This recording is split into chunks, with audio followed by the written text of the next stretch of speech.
Muchísimas gracias, especialmente a ti, Ana, por invitarme hoy al Hospital General Universitario Dr. Balmis de Alicante. Y os voy a compartir, si me lo permitís, una presentación y hablaros poco sobre mi punto de vista sobre la perspectiva de género en la investigación y en la educación como el camino para conseguir una sociedad más igualitaria y más justa. Eh, Os ha comentado Ana Piró que mi trayectoria se divide en tres grandes líneas, pero me gustaría empezar contándoos cómo se organizan estas líneas y por qué surgen, ¿no?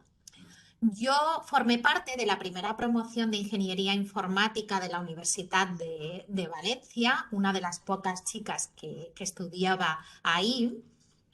Y cuando terminé la carrera me decidí por estudiar, por trabajar y por investigar en temas relacionados sobre todo pues con la realidad virtual y con la informática gráfica. Aquí podéis ver algunas fotos que tienen ya algún tiempo, la verdad. Y bueno, lo que hice básicamente fue un montón de simuladores distintos, de simuladores de conducción, de simuladores de grúas de aeropuerto, pero llegó un día que pasó una cosa y fue que me quedé embarazada y que llegó esta cosita de aquí. Todavía me emociono, perdonadme, este es mi hijo Martín y cambió mi vida por completo y mi visión de la igualdad que vivimos en nuestra sociedad. El tener a Martín hizo que yo pusiera el foco en mi vida en otras cosas y replanteé mi trayectoria profesional. No podía seguir manteniendo esos niveles de trabajo porque salía a las 10 de mi despacho, a las 10 de la noche, y entonces decidí que una forma de conseguirlo era compaginar la docencia que ya estaba impartiendo en la universidad con mis líneas de investigación, ¿no? Unificarlas. Y así es como en lugar de dedicarme a la realidad virtual y estas cosas que hacía hasta ese momento, empecé a hacer más cosas sobre ingeniería del software. ¿Qué es esto de la ingeniería del software? Bueno, pues como pasa con muchas profesiones relacionadas con el área, con las áreas STEM y sobre todo con la ingeniería, pues es algo que lo que hacemos las ingenieras y los ingenieros no se conoce tanto y os voy a poner un símil que creo que os ayudará. Los ingenieros y las ingenieras del software lo que somos es arquitectos y arquitectas y hacemos lo mismo que ellas y ellos, planos para diseñar software de mejor calidad. ¿Vale? Entonces, en eso me centré, pero claro, conforme estaba trabajando en ello, y conforme me ponía las gafas violetas aún más a lo largo de toda mi vida, me di cuenta que en realidad la tecnología no está hecha pensando en las personas. Y desde mi punto de vista, la tecnología, la informática, solo tiene sentido si la utilizamos para mejorar nuestra sociedad. Y eso pues está muy relacionado con los objetivos de desarrollo sostenible. Y yo creo que la tecnología, que ya no es el futuro, sino que es el presente y la tenemos en todos los momentos de nuestra vida, y creo que la crisis de coronavirus nos ha servido para hacer esto aún más visible, precisamente por eso, o gracias a eso, podéis verme hoy a mí, que continúo en Valencia, y por más que me hubiera gustado acercarme, no me ha sido posible. Bien, pues la tecnología salva vidas, eso lo sabéis, pero también tiene que ayudar a la sociedad para conseguir todo aquello que necesita. Y para eso es necesario hacer un cambio, y ahí es donde entra esa tercera línea de investigación, que es todo lo relacionado con el desarrollo de software, de algoritmos, desde la visión de la perspectiva más social y en particular con perspectiva de género, ¿no? En ese sentido, si me lo permitís, os voy a dar unos pequeños datos que trabajamos. ¿Por qué es necesario esto, no? Pues porque aunque parezca mentira, eh, no todo el mundo tiene las mismas posibilidades de acceso a las tecnologías. De hecho, quedan muchos hogares en la Comunidad Valenciana que no tienen o no tenían antes de la pandemia un ordenador en casa, por ejemplo, y además los datos empeoran y mucho cuando hablamos de hogares con bajos ingresos, porque no es lo mismo hablar de que el 20% de los hogares no tienen un ordenador que decir que el 20% de los hogares, perdón, que cerca del 60% de los hogares con ingresos bajos son los que tienen ordenador, es decir, que estamos dejando fuera a más del 40% de la población con unos ingresos bajos de este acceso. Es decir, mucha gente nos dejamos fuera y esto no puede ser. Si nos centramos en las mujeres, pues más todavía. Es decir, el hecho de estar en una situación compleja, pues por los bajos niveles de estudios, por una situación laboral complicada, pues nos hace que todavía tengamos menos acceso a esta tecnología. Si nos fijamos en el acceso a estas vocaciones, pues seguimos igual de mal en general.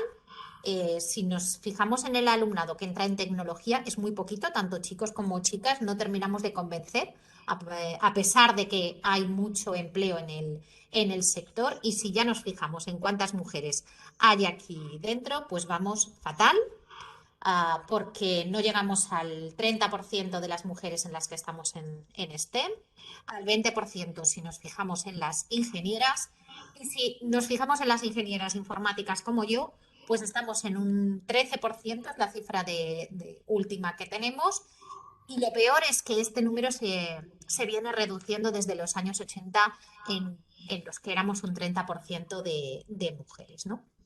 Y esta situación es igual en toda Europa y en todo el mundo. Un dato concreto más, aunque no sé si podéis ver bien la gráfica.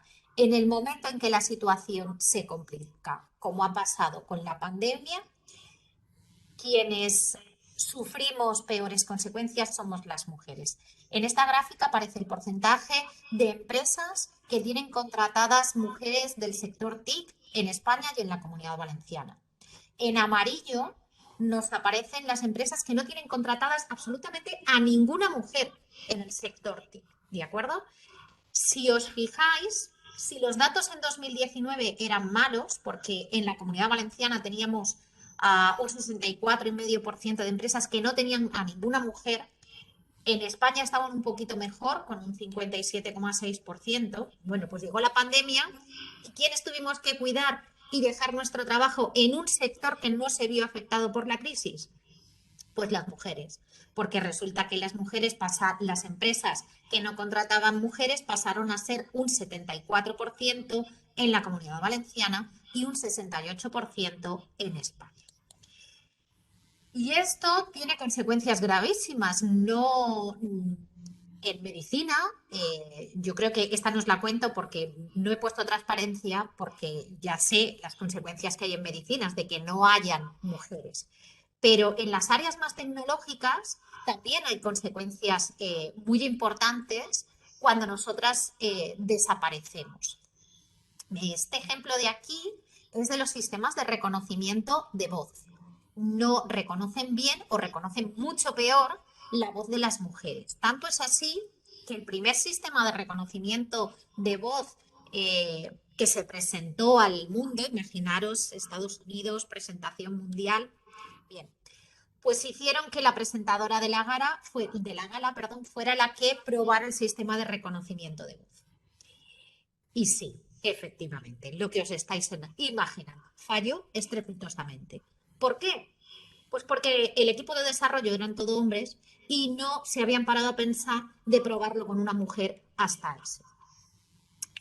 Lamentablemente esta situación se sigue produciendo continuamente por una falta de datos de las mujeres. Este otro ejemplo era una empresa pequeñita, no sé si la conocéis, Amazon, ¿no? Que pensando eliminar el sesgo en las contrataciones de personal, dijo, bueno, pues vamos a hacer un sistema de inteligencia artificial que sea quien contrate a las personas que van a entrar para desarrollar software. Claro, como somos pocas mujeres, el sistema entendió que ser mujer era un aspecto negativo y entonces no contrataba a ninguna. Fantástico. Otro ejemplo de esto, bueno, pues debido a una cosa que se llama guerra de las consolas, que surgió con los videojuegos y que lo que pasaba es que querían demostrar que esto era una cosa de hombres, hasta 2019 no se desarrolló el primer joystick con perspectiva de género. Y me diréis, bueno, ¿y qué? Pues muy sencillo. Resulta que la distancia del pulgar al índice de las mujeres es de media significativamente inferior a la de los hombres y con los mandos muy grandes nosotras no llegamos a los botones. Pero claro, hasta 2019 nadie se había parado a pensar que nosotras también podíamos utilizar los joysticks. Y este otro ejemplo, también muy reciente, no sé si conocéis la aplicación Face. En este caso lo que intentaban medir era eh, las técnicas de reconocimiento de imágenes que usamos cada vez que entramos en el navegador y buscamos e intentamos averiguar algo. Bien, pues resulta que también nos reconocen fatal por estar allí mujeres. ¿Qué hicieron aquí? Partiendo de una imagen original y utilizando FaceApp, lo que hacían era cambiar esa imagen, el género aparente de la persona que estaba en la imagen, para ver si eso afectaba cómo se reconocían los objetos de esa imagen. Y tanto que afecta. En la imagen en la que aparece con aspecto de hombre, fijaros que apenas hay diferencias, aquí sí reconocía que lo que llevaba en la mano el señor era un taladro. Pero en la imagen original en la que aparecía una mujer, no, porque como todo el mundo sabe, las mujeres no podemos llevar un taladro en la mano. Lo que podemos llevar en todo caso es un secador, pero un taladro no. Y entonces en la foto de la chica no reconocía el taladro. Bueno, pues ¿cómo se solucionan todas estas cosas? ¿Qué es lo que yo me propongo mezclando brecha digital, perspectiva de género, informática, algoritmos y todas estas cosas? Pues añadiendo perspectiva de género por todas partes. De esto sabe mucho Landa Siviker, investigadora de la Universidad de Harvard y doctora honoris causa por la Universidad de Valencia. ¿Y cómo lo aplico yo a mi día a día, a mi investigación y a mi docencia? Pues os pongo un ejemplo. El proyecto SOS Day es el que acabamos de pedir a la última convocatoria del Ministerio para proyectos de transición digital y transición ecológica. Y lo que proponemos y estamos comenzando a desarrollar es un cambio de paradigma en el desarrollo de software y conseguir avanzar hacia un modelo social sostenible, diverso, igualitario e inclusivo, por el cual las tecnologías, en lugar de que las personas nos tengamos que adaptar y hablemos de formación en competencias digitales o que tenga que salir una persona, como en los últimos días habéis visto en los medios de comunicación, lanzando una campaña, porque cuando va al banco no puede sacar dinero porque solo puede hacerlo si utiliza el cajero y las personas mayores, pues por ejemplo, esto les cuesta muchísimo más. La idea es que cambiemos quienes desarrollamos el software, cambiemos la visión con la que lo hacemos y en lugar de pensar que las personas se tienen que adaptar al software que desarrollamos, sea nuestro software el que se adapte a esas personas. Y lo que proponemos es un sistema que va automáticamente a medir los niveles de diversidad, equidad e inclusión de cualquier software desarrollado. En cuanto a la docencia, pues desde hace algunos años tengo mucho interés en incluir esta perspectiva de género en la docencia que imparto a mi alumnado y bueno, pues no solo hacemos un montón de actividades que incluyen la visibilización de mujeres referentes en este sector, sino que insisto siempre, siempre, siempre en que la perspectiva de género se tiene que incorporar en todas las asignaturas, no solo en las relacionadas con el sexo de las personas, sino que género tenemos todas las personas que desarrollamos docencia y eso afecta a nuestros sesgos y eso afecta a nuestro alumnado. Así que además de incorporarlo a mi propia asignatura, pues tenemos un proyecto de innovación docente para incorporarlo a más asignaturas aquí en la escuela y también realizo cursos para formar a otros profesores y profesoras y ayudarles a incluirlo en su docencia. Y para llegar a todas partes, además, pues como os ha comentado Ana, a través de la Cátedra de Brecha Digital y del proyecto Girls for STEM, queremos acercar todas estas ideas a toda la sociedad. Y, y ya está, que no quería alargarme tanto, pero al final me he enrollado un poquito. Bueno, pues ya está. Hasta aquí. Muchísimas gracias.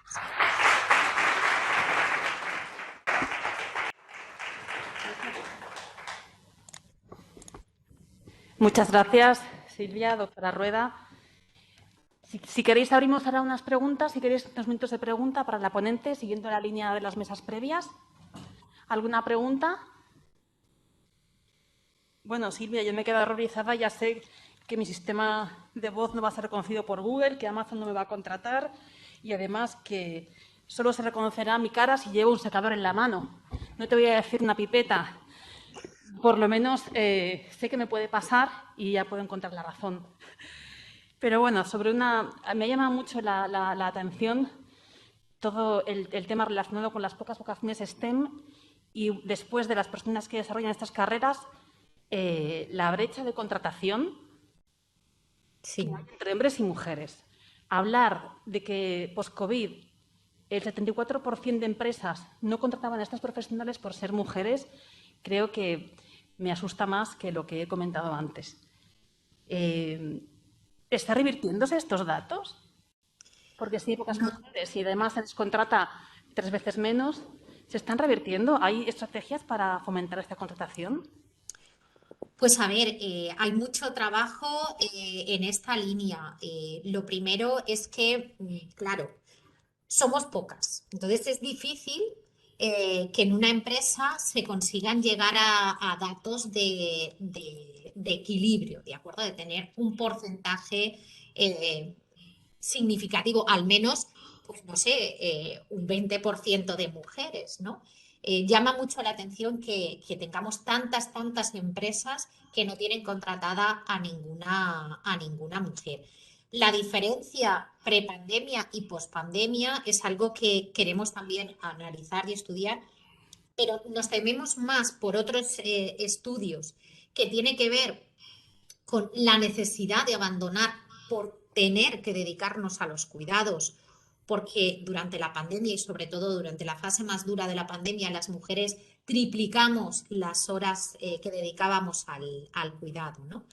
Entonces, en ese sentido, ese descenso de mujeres no creemos que se deba tanto a que las empresas decidieran que se fueran, sino como que lamentablemente las mujeres se vieron en situación de renunciar.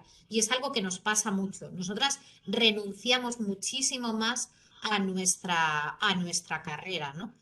Y sí, precisamente lo que hay que tomar medidas es a lo que se conoce como esta tubería goteante, ¿no? Es como que en todo el camino, en toda nuestra progresión, dejamos más estas profesiones nosotras que ellos. Pero hay que seguir trabajando porque de momento en algunos sectores parece que mejora un poco la cosa, pero en general, lamentablemente no.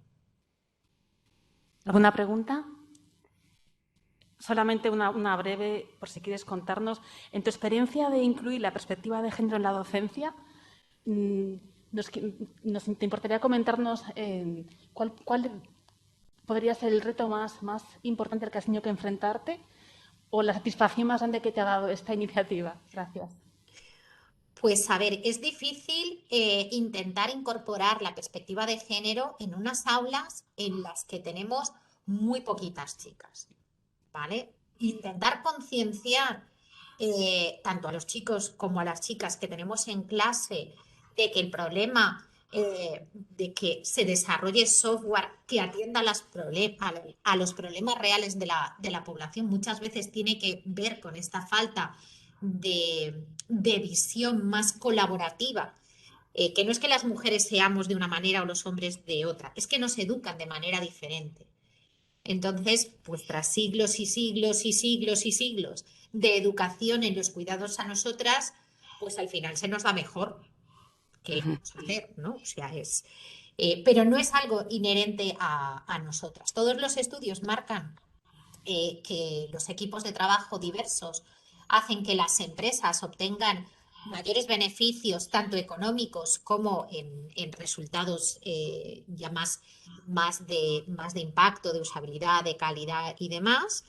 Y es difícil transmitir esto a ese alumnado, ¿no? Muchas veces piensan que desde la ingeniería, desde la tecnología, pues no es el lugar para ocuparse de estas cosas. Entonces, yo creo que el principal reto es transmitir ese mensaje sin generar un efecto rechazo, ¿no? Y en eso, pues, creemos que con pequeñas actividades, por ejemplo, pues, en mi caso, eh, todos los años les hacemos ver que tienen que desarrollar un proyecto, trabajan desarrollando un proyecto como si fueran una empresa en grupos pequeños de unas 6 personas. Entonces, lo que aprovechamos es decirles que tienen que hacer un proyecto para Gales for STEM. Es decir, intentamos utilizar esa visión de impacto social en cada una de las clases, así como el que no quiere la cosa, ¿no? Pero a veces es un poco difícil concienciarles de que esto también es responsabilidad suya.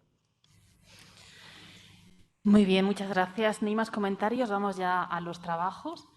Gracias, Silvia, de nuevo por aceptar la invitación y hasta pronto, en 3D.